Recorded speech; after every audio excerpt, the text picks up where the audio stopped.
am actually at a conference in Vegas right now. Yeah, So I'm actually in a hotel room. I know my background, it almost looks like I'm doing an audition or something. It's so strange. I know, but that's how weird the auditioning process is. You just feel like you're in this background and like, okay, I don't necessarily fit, but you're the actor. You got to bring the magic. So, how you feeling, man?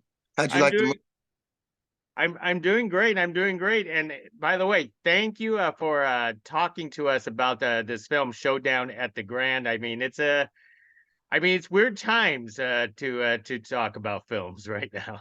No, because it's almost like this could be the last true film shot in a sense. We haven't gone to work for 6 months. Um, and we even when we were shooting this movie, SAG showed up 4 or 5 times, not to make it easier for us, not to make sure we were getting along, making sure we paid the COVID fee, Hmm. making sure we took care of that. SAG showed up for their money, but not for the work that we were doing. And I think that's been the biggest problem within the community. 21 years without an agency, having a contract with the union. And as a result, the actors have been completely taken advantage of over the last 20 something years by studios, infringing upon our rights regarding our images and stuff. And I think that's the kind of world that echoed the world that George Fuller is living in. Here, 40 years ago, his family could make a lot of money because the movie theaters were very necessary to the studios and to the business. Well, now that the studios have streaming services and things of that nature, now the theater, which used to be used for everything in the community, for weddings, for parties, for graduation, for meetings, city council meetings, for voting, for all kind of things. Now the theater has now become a movie theater, and it's only used to show movies. So when the studios started doing streaming services a week after the project came out, now the studios had 5 days to make their money. The theaters had 5 days to make their money instead of 2 months to make their money. And we've been squeezed out since COVID. And so George is suffering, it has nothing left but the dream of his place. And he's going to do what he can and get Halliday to come there, and maybe make enough money to have one full service. Remember, that's what he said. We'll have one, that we haven't sold out since we had Quentin Tarantino here. Mhm. You know, why does theater owners have to do that? So that's a long ass answer, but it ties into our everyday life of what I'm experiencing now as an actor, what theater owners are experiencing now, and what studios are doing because they have all the power. Terrence, tell us about donning that cowboy hat throughout the entire film. I mean that lent to the persona of George. Yeah, what was interesting that if you think about the cowboy belt he had, that was the same belt he had when he was 7, 8 years old, and he wore that belt that didn't fit him. And that's what let me know that, okay, he's a little bit on the spectrum, just a lot of the choices that he was making. But the hat, it represented John Wayne to him. It represented, the birth of masculinity, or the age of masculinity, where, you were rewarded for being a male and not attacked for being, masculine and strong and having principles and being willing to stand up to the monsters.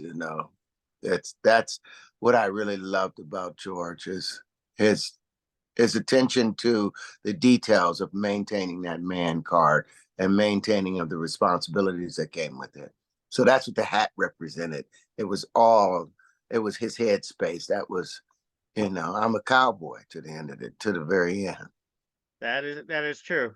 Now, I love my job is because I get to meet my celebrity idols, just like speaking to you. And could you talk about meeting celebrity idols, especially like Dolph Lundgren on in this film? Well, for me, Dolph, I was 15, 16 when I first saw Rocky 4. I think it was like 86. Yeah, about 86 it came out. I was 16, 17, turning 17. No, no, because I was still in the 11th grade. Um, so I think it had to be like 85 or something.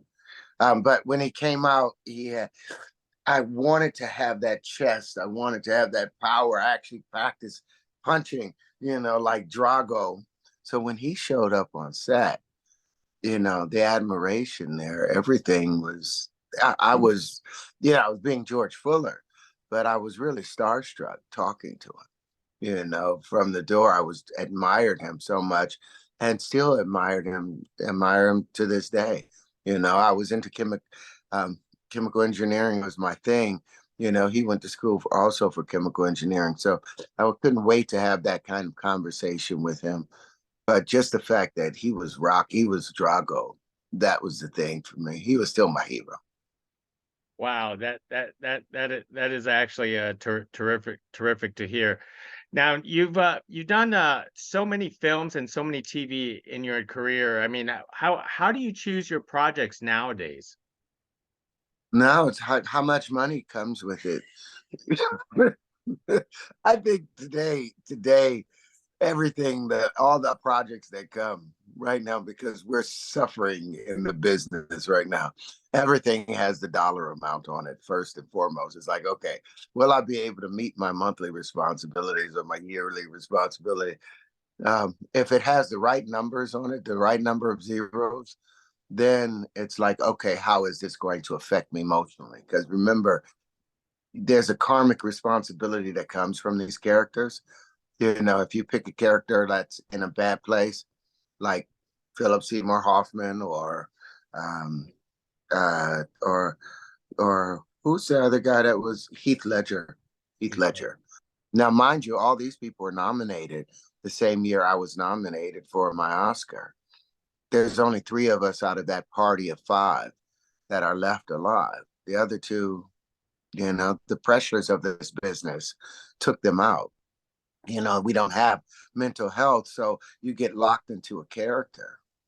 If you don't have anybody to walk you out of that character becomes like a tick, um, more like venom, a tick Mm. from venom, because it holds on to you and takes over your entire being. That's the reality. You're not. It's not a game.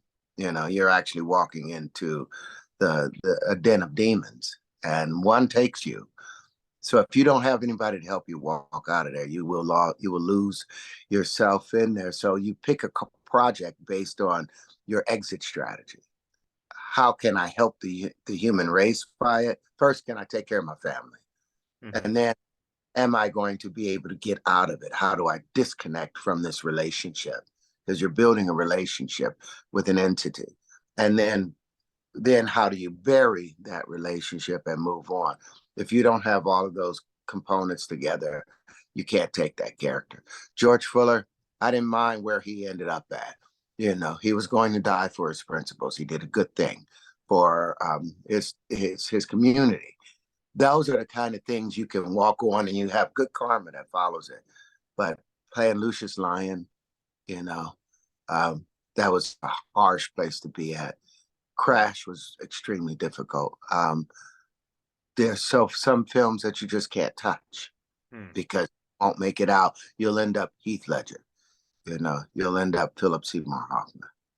Well said. Well said. Well, Terrence, let me wrap it up with one last thing. Is George, the theater anchors George in the film that makes him keep on going. What anchors you in the acting business? Because I know, like you mentioned, like retiring so many times, but you're still here. I'm still trying to retire, but it's like a golfer. You may leave the pros, but you're going to still be caught, on the back nine a few times. You're still going to be a part of it, and like I said, when all of the dollars are there, and I feel like I've actually done everything. I'm giving the indications that it's almost time for me to be gone. Yeah, I know, I know my date is coming up, but I'm doing the best that I can in the interim and meeting my responsibilities. But like if I finished and this film was the last one that I ever did, I could be very, very proud of the career that I've made. And I just don't want to spend my life doing an impersonation of myself. Hmm.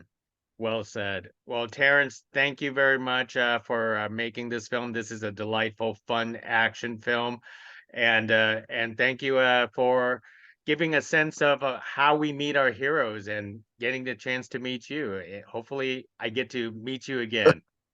You will, Gig. It was really good talking to you, man. And I'm sorry about the using the Medusa power on you and freezing you up. I got to be careful about that. No problem. Next time, Terrence. Thank you.